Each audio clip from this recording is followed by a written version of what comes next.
Hola y bienvenidos a través de la Biblia con Les Feldick. Un ganadero y agricultor de Oklahoma, Les Feldick, ha estado enseñando clases de Biblia al estilo casero durante 20 años en Iowa, Oklahoma y Texas. El estilo único de enseñanza bíblica de Les Feldick ha hecho que los libros de la Biblia cobren vida. Cuando les está enseñando, es tan interesante que la gente dice que el tiempo parece volar. Y ahora, aquí está Les Feldick.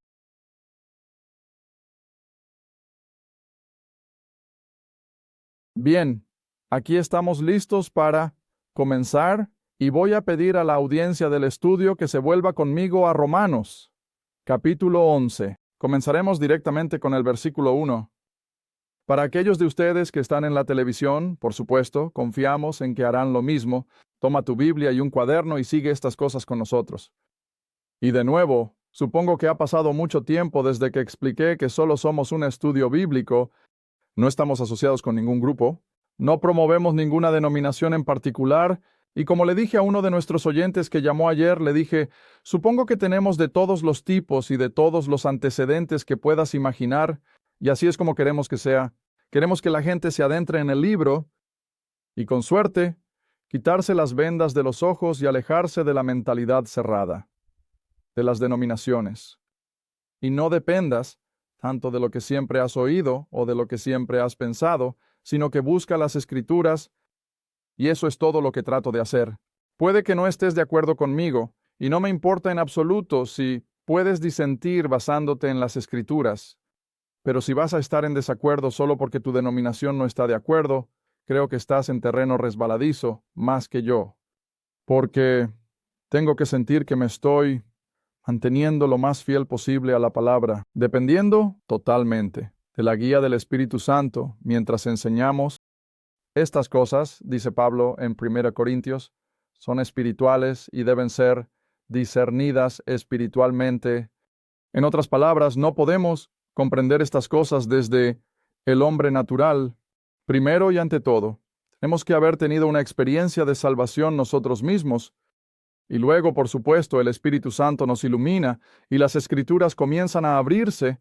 He sido muy directo con algunas personas cuando dicen, bueno, simplemente no puedo entender una palabra de lo que enseñas. Y yo digo, bueno, una vez que llegues a conocer al Señor, lo harás. Y eso es ser muy directo, lo sé, pero sin embargo, ese es el problema. La mayoría de las veces, cuando la gente no puede sacar nada de la palabra, no saben nada de la salvación, todavía están en lo natural, todavía están viviendo bajo el viejo Adán, y nunca comprenderás las Escrituras hasta que entres en esa relación con Cristo, gracias a tu experiencia de salvación. Siempre me gusta recordarles a todos que todos los programas pasados están disponibles en video, así como en la página impresa. Y si estás interesado, llámanos al número 800 o escríbenos. La dirección aparecerá en la pantalla ahora mismo. Entonces entremos en el libro, entremos en la esencia de la palabra, como me gusta verlo. Estamos lejos del biberón con suerte, cuando enseño. Y ahora aquí en Romanos capítulo 11, esto va en contra de lo que supongo que el 90% de la cristiandad sostiene. Y esa premisa es que Dios había terminado con los judíos cuando Israel supuestamente clamó por la crucifixión de Cristo, que Dios simplemente los desechó y les dio la espalda y ha terminado con los judíos. Y, como consecuencia, todas las profecías y promesas del Antiguo Testamento se perdieron, porque Dios ya no está tratando con ellos. Bueno, si van a tomar ese enfoque, y como dije, eso es el 90% de la cristiandad, lo sé, tienen que tomar al menos Romanos capítulo 11, además de muchos otros, arrancarlo y tirarlo, porque Romanos 11 simplemente lo proclama, lo grita, que Dios no ha terminado con su pacto, pueblo, Israel. Es cierto que han estado ahí durante los últimos 1900 y pico de años en una ceguera espiritual, y la nación como tal está cegada, pero como señalé en nuestro último programa, y lo escribí en la pizarra, tal vez debería hacerlo de nuevo. Supongo que a la gente le gusta cuando uso la pizarra, por lo que nos dicen en sus llamadas y cartas y demás. Desde Génesis, capítulo 12, la llamada de Abraham, hasta que llegamos bien adentro del libro de los Hechos, es predominantemente solo judío, pero hubo excepciones. Siempre nos gusta mencionar las excepciones.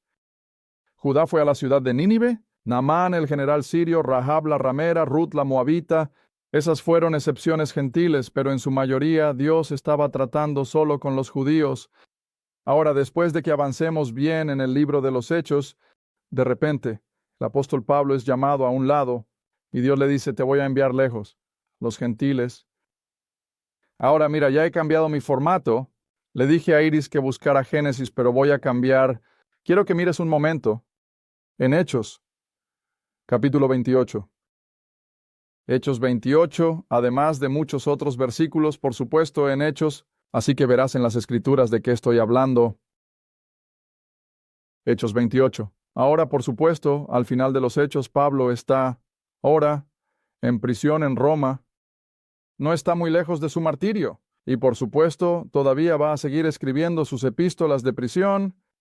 Pero sin embargo, Pablo ya ha estado allí entre los gentiles durante muchos, muchos años, y al mismo tiempo va primero al judío, a la sinagoga, muchas veces, y luego, cuando lo rechazan, se vuelve hacia los gentiles.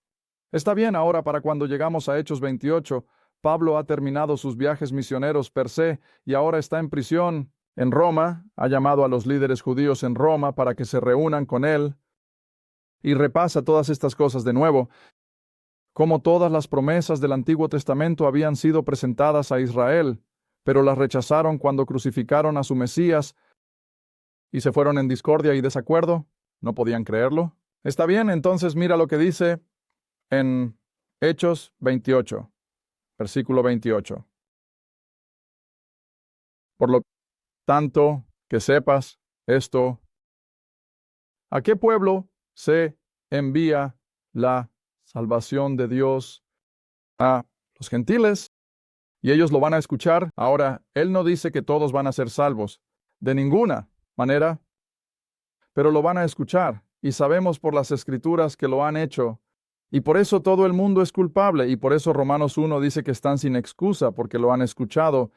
Está bien, así que ahora, con la llegada del apóstol Pablo, son predominantemente gentiles, y de nuevo, usaré casi la misma palabra, son gentiles, solo que, de nuevo, con excepciones. Pero, ahora, ¿quiénes son las excepciones? Bueno, judíos. ¿Ves? Los judíos pueden convertirse en creyentes de este evangelio, pero son pocos y distantes, de lejos. La mayoría de los llamados al cuerpo de Cristo son de entre los gentiles, y lo mencioné en el último programa. Ha sido un completo cambio, mientras que antes solo eran judíos. Y había algunas excepciones de gentiles, ahora son gentiles con algunos judíos excepcionales que están entrando. Pero Pablo dice, aquí en Romanos 11, volvamos a eso, ahora. Entonces digo, ¿ha desechado Dios a su pueblo? Como ya he dicho, el 90% de la cristiandad diría que sí. Él ya terminó con los judíos, crucificaron a su Mesías. ¿Cuántos católicos e incluso muchos protestantes a lo largo de los siglos pasados han llamado a los judíos los asesinos de Cristo? Los persiguieron sin piedad en nombre de la religión, diciendo que eran los asesinos de Cristo. Dios ya terminó con ellos. Pero, escucha, Dios no ha terminado con los judíos. ¿Los dejó de lado? Absolutamente. Él los ha cegado. Pero ahora este capítulo 11 nos va a decir que Dios todavía va a volver y terminar su trato con su pacto. La gente, lo cual por supuesto enseñaba todo el Antiguo Testamento, Ezequiel 37, Deuteronomio 29, Zacarías, todos ellos profetizaron sobre el día en que Dios aún cumpliría estas promesas del pacto con su pueblo elegido. Pero por supuesto esta noche están ahí afuera en la ceguera y están ahí afuera en la incredulidad, pero Dios no ha desechado a su pueblo, y no puedo enfatizar eso lo suficiente. No lo ha desechado. Y luego Pablo continúa diciendo, porque soy israelita de la descendencia de Abraham, de la tribu de Benjamín. Ahora me he preguntado más de una vez, porque no vamos a tomar tiempo para mirar, pero si vas a Filipenses capítulo 3, él usa esa misma analogía. Soy israelita hebreo de hebreos de la tribu de Benjamín, y eso me ha molestado durante mucho tiempo. ¿Por qué el Espíritu Santo inspiró al apóstol Pablo a enfatizar la tribu de la que provenía? No muchos más lo hacen. Ahora sabemos que Cristo vino de la tribu de Judá, pero aparte de eso, no hay mucho énfasis en su trasfondo tribal.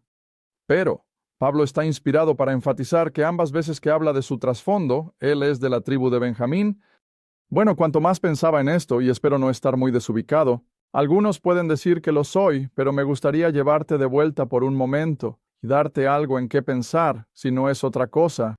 Regresemos hasta Génesis capítulo 35. Y aquí, por supuesto, tenemos el relato de Raquel muriendo al dar a luz al pequeño, Benjamín. Pero mientras ella está muriendo, y todos ustedes conocen el relato de esto, en el capítulo 35, versículo 17 y 18, quizás quieras poner estos versículos en la pantalla. Génesis 35, versículos 17 y 18. Y sucedió que cuando ella, es decir, Raquel, estaba en trabajo de parto difícil, la partera le dijo: no temas, también tendrás a este hijo. Y sucedió que mientras su alma se iba porque murió, ella llamó su nombre Ben-Oni, pero su padre lo llamó Benjamín. Ahora, ¿por qué los dos nombres? Bueno, ves, Ben-Oni en hebreo significaba el hijo de mi sufrimiento o de mi dolor, mi desgarro. Porque ella estaba muriendo, ella había tenido un parto difícil, pero Jacob se da la vuelta y le pone el nombre de Benjamín, que en hebreo significa el hijo de mi mano derecha, o el hijo de la fuerza, el hijo del poder. Ahora, ¿ves? Los antiguos rabinos tomaron esto, lo estudiaron y lo reflexionaron durante siglos, y algunos de ellos llegaron con la idea de que esto debe ser una imagen de dos Mesías. Y así, muchos de ellos enseñaron que habría un Mesías sufriente, el Benoni, pero también habría un Mesías gobernante, el Benjamín, y así muchos pensaron que habría dos Mesías. No podían imaginar en absoluto que ambos estarían encarnados en el único y verdadero Mesías.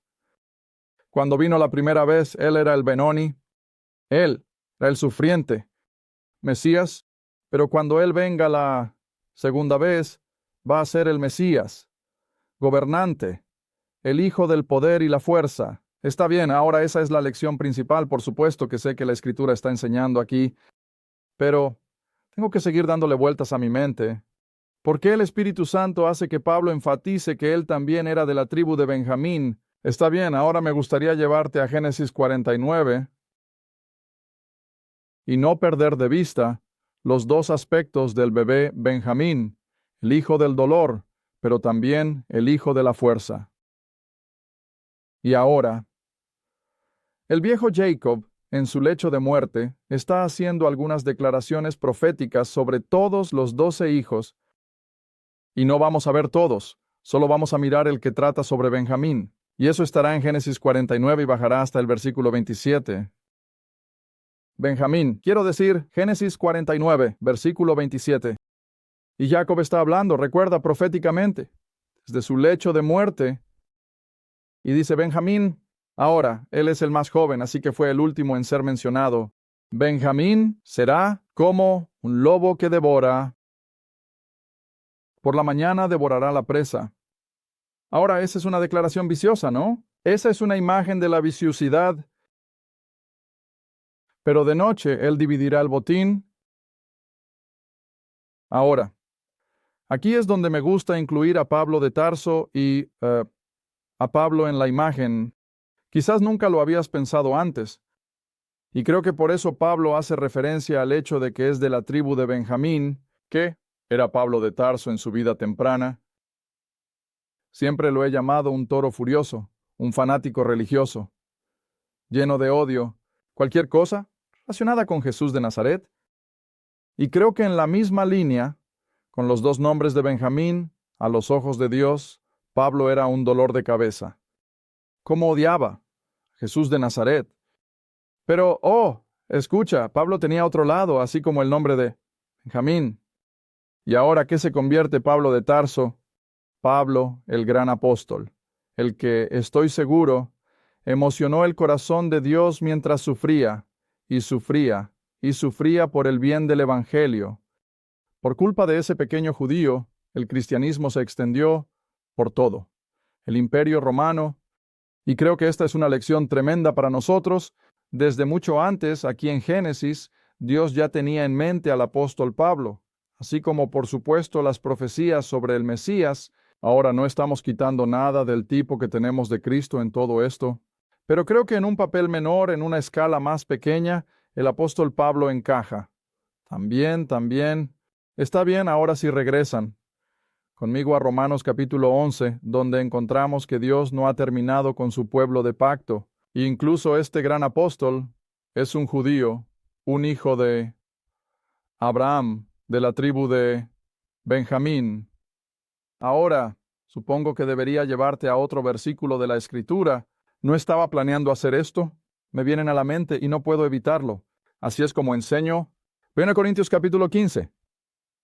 1 Corintios capítulo 15. Y Pablo aquí de nuevo hace una declaración tremenda que la mayoría de la gente pasa por alto por completo. Y aún así es una verdad tan fantástica.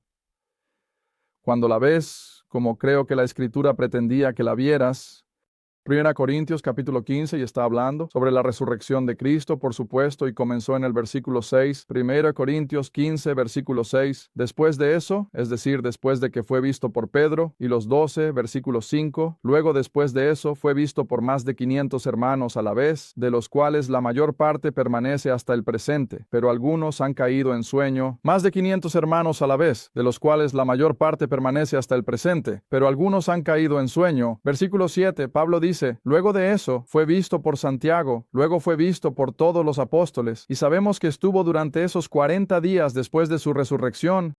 Y ahora mira el versículo 8. Y por último, Pablo dijo, por último, también fue visto por mí. Ahora recuerda, Pablo nunca vio a Cristo mientras él caminaba en la tierra. Pablo no vio a Jesús en esos 40 días después de su resurrección. Pablo no lo vio hasta después de su experiencia de conversión en el camino a Damasco, que por supuesto fue aproximadamente 8 años después de Pentecostés. Así que esto es lo que está diciendo. Por último, él también fue visto por mí. En otras palabras, Pablo está afirmando que vio al Señor resucitado, ascendido, cara a cara. Y sé que lo hizo. De nuevo, tengo que llevarte de vuelta a 2 Corintios 12, pero no lo buscaremos. Pero sin embargo, ¿de qué está hablando ahora en la última parte de este versículo como uno, nacido fuera de tiempo? Ahora está haciendo referencia a un nacimiento físico de una madre física. Sí, una madre da a luz a su bebé antes de tiempo. ¿Cómo lo llamamos en nuestro lenguaje actual? ¿Un prematuro? ¿Llegó prematuramente? Está bien. Ahora eso es exactamente a lo que Pablo se está comparando en relación con toda la nación de Israel. Él nació como un prematuro, lo que significa que en algún momento futuro, ahora, recuerda que 1000 años para Dios son solo un día. Pero en algún momento futuro, toda la nación de Israel va a experimentar el mismo tipo de salvación que Pablo tuvo en el camino a Damasco. Y sabemos que sí lo son. Sabemos que Zacarías nos dice que de repente van a mirar a aquel a quien traspasaron y van a llorar por él como se llora por un hijo único. ¿Por qué? Porque la nación lo hará. De repente, como Pablo experimentó o Pablo en el camino a Damasco, de repente van a entender quién es realmente Jesús. Y luego Isaías dice que la nación nacerá en un día, Isaías 66. Y así, todas estas son las cosas de las que Pablo está hablando ahora en este capítulo. ¿Sí? ¿Israel está apartado? Están ciegos. Dios está tratando con los gentiles y vamos a profundizar un poco más en eso más adelante en el capítulo, pero Israel sigue estando en el programa de Dios. Israel todavía va a experimentar su mayor gloria. Sabes, hemos estado enseñando el libro de los Hechos en una de nuestras otras clases. Y allá, en el capítulo 1, ¿recuerdas? Los discípulos le preguntaron a Jesús, ¿restaurarás en este tiempo el reino a Israel? Y siempre señalo, ¿por qué usaron la palabra otra vez? Bueno, estaban pensando en toda la gloria del reino de Salomón. ¿Ese fue el punto más alto de Israel? Vamos a experimentar algo así de nuevo. Bueno, Jesús no se rió de ellos en Hechos 1 y dijo, bueno, ahora quítate eso de la cabeza. ¿Estamos hablando de cosas espirituales? No. Así como lo usamos tan a menudo y lo escucho casi todos los días, últimamente, no se trata de si, se trata de cuándo. Y eso es lo que les dijo. ¿Ves? No se trata de si el reino va a venir. Claro que sí. Israel va a tener la gloria y mucho más de lo que experimentó bajo David y Salomón, cuando tenían a su rey, el rey de reyes. Pero simplemente no debían saber cuándo. Pero está viniendo. Y te diré algo, nos estamos acercando más cada día.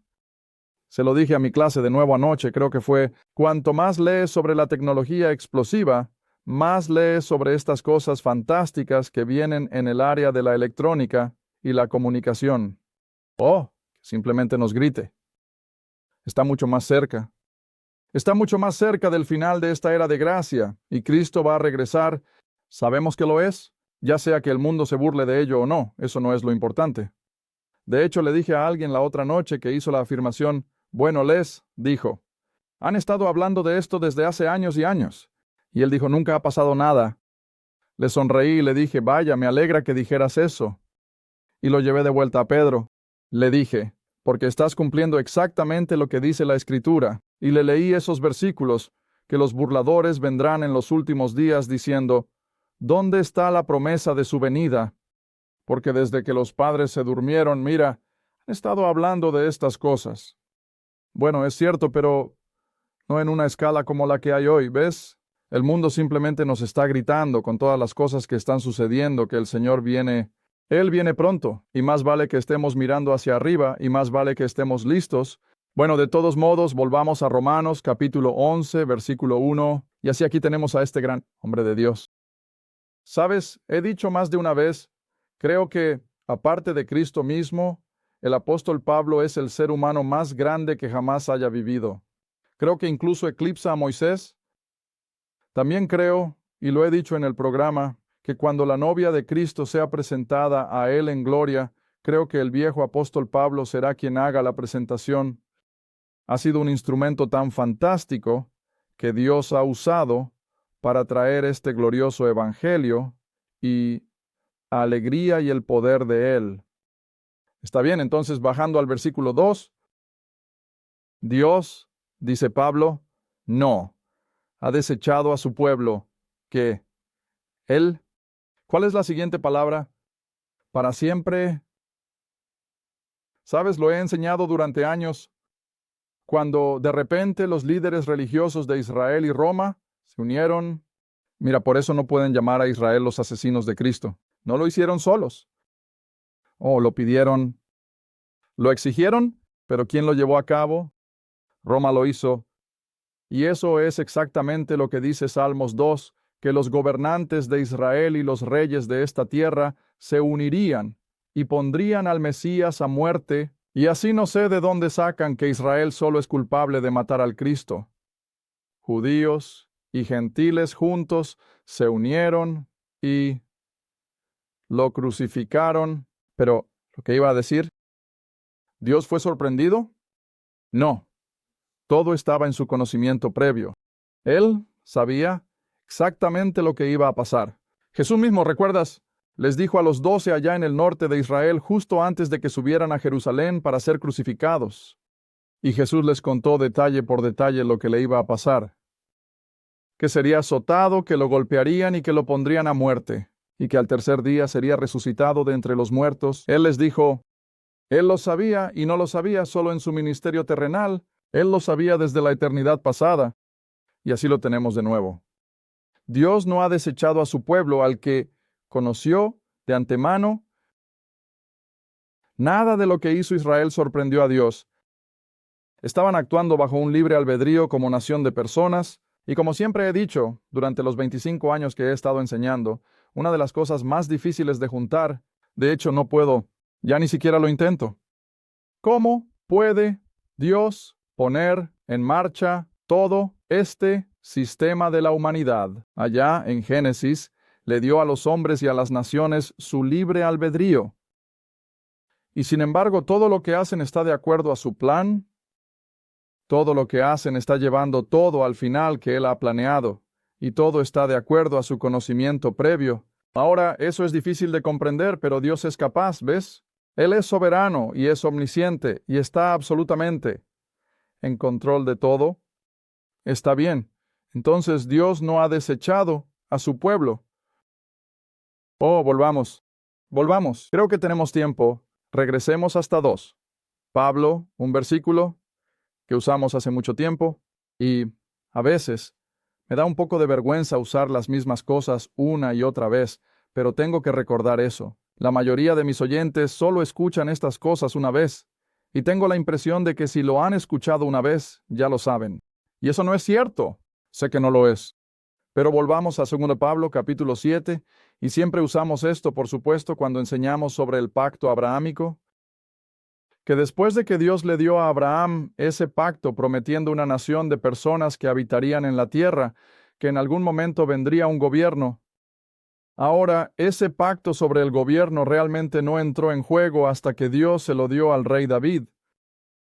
Y aquí lo tenemos en 2 Pablo, capítulo 7, donde se le promete a David que de sus lomos vendría una casa real o una familia real de reyes, que reinarían sobre la pequeña nación de Israel, pero a través de esa línea de reyes un día vendría el rey de reyes. Y eso, por supuesto, fue Cristo, nacido de María, con José, su padre legal, y tanto María como José descienden de esas líneas de sangre de la familia real de David y Salomón.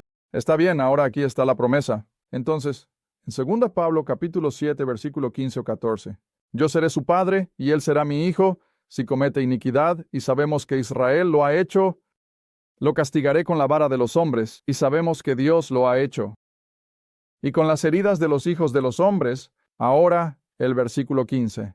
Pero, a pesar de todo eso, mi misericordia no se apartará de él, como la quité de Pablo, a quien deseché delante de ti. Y luego el versículo 16, aquí está la promesa de Dios a la nación de Israel: tu casa y tu reino se establecerá siempre delante de ti. Tu trono será establecido para siempre. Escucha, Dios no miente. Dios no puede mentir.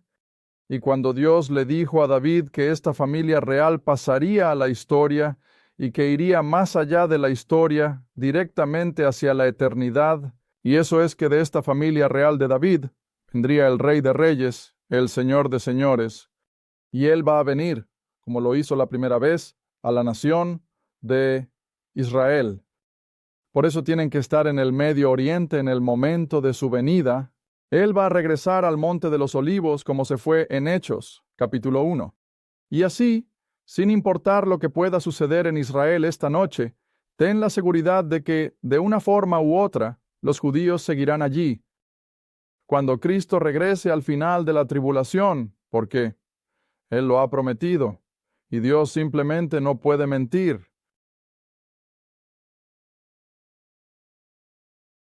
Gracias por ver a través de la Biblia con Les Feldick, un estudio bíblico semanal.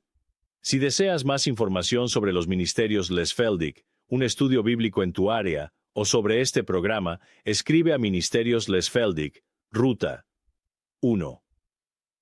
Caja 760, Quinta, Oklahoma, 74552. Esa es la Ruta 1, Caja 760, Quinta, Oklahoma, 455. A través de la Biblia con Les Feldick es apoyado por los espectadores. ¿Y tu regalo es apreciado? Gracias, y asegúrate de sintonizar la próxima vez para A través de la Biblia con Les Feldick. Gracias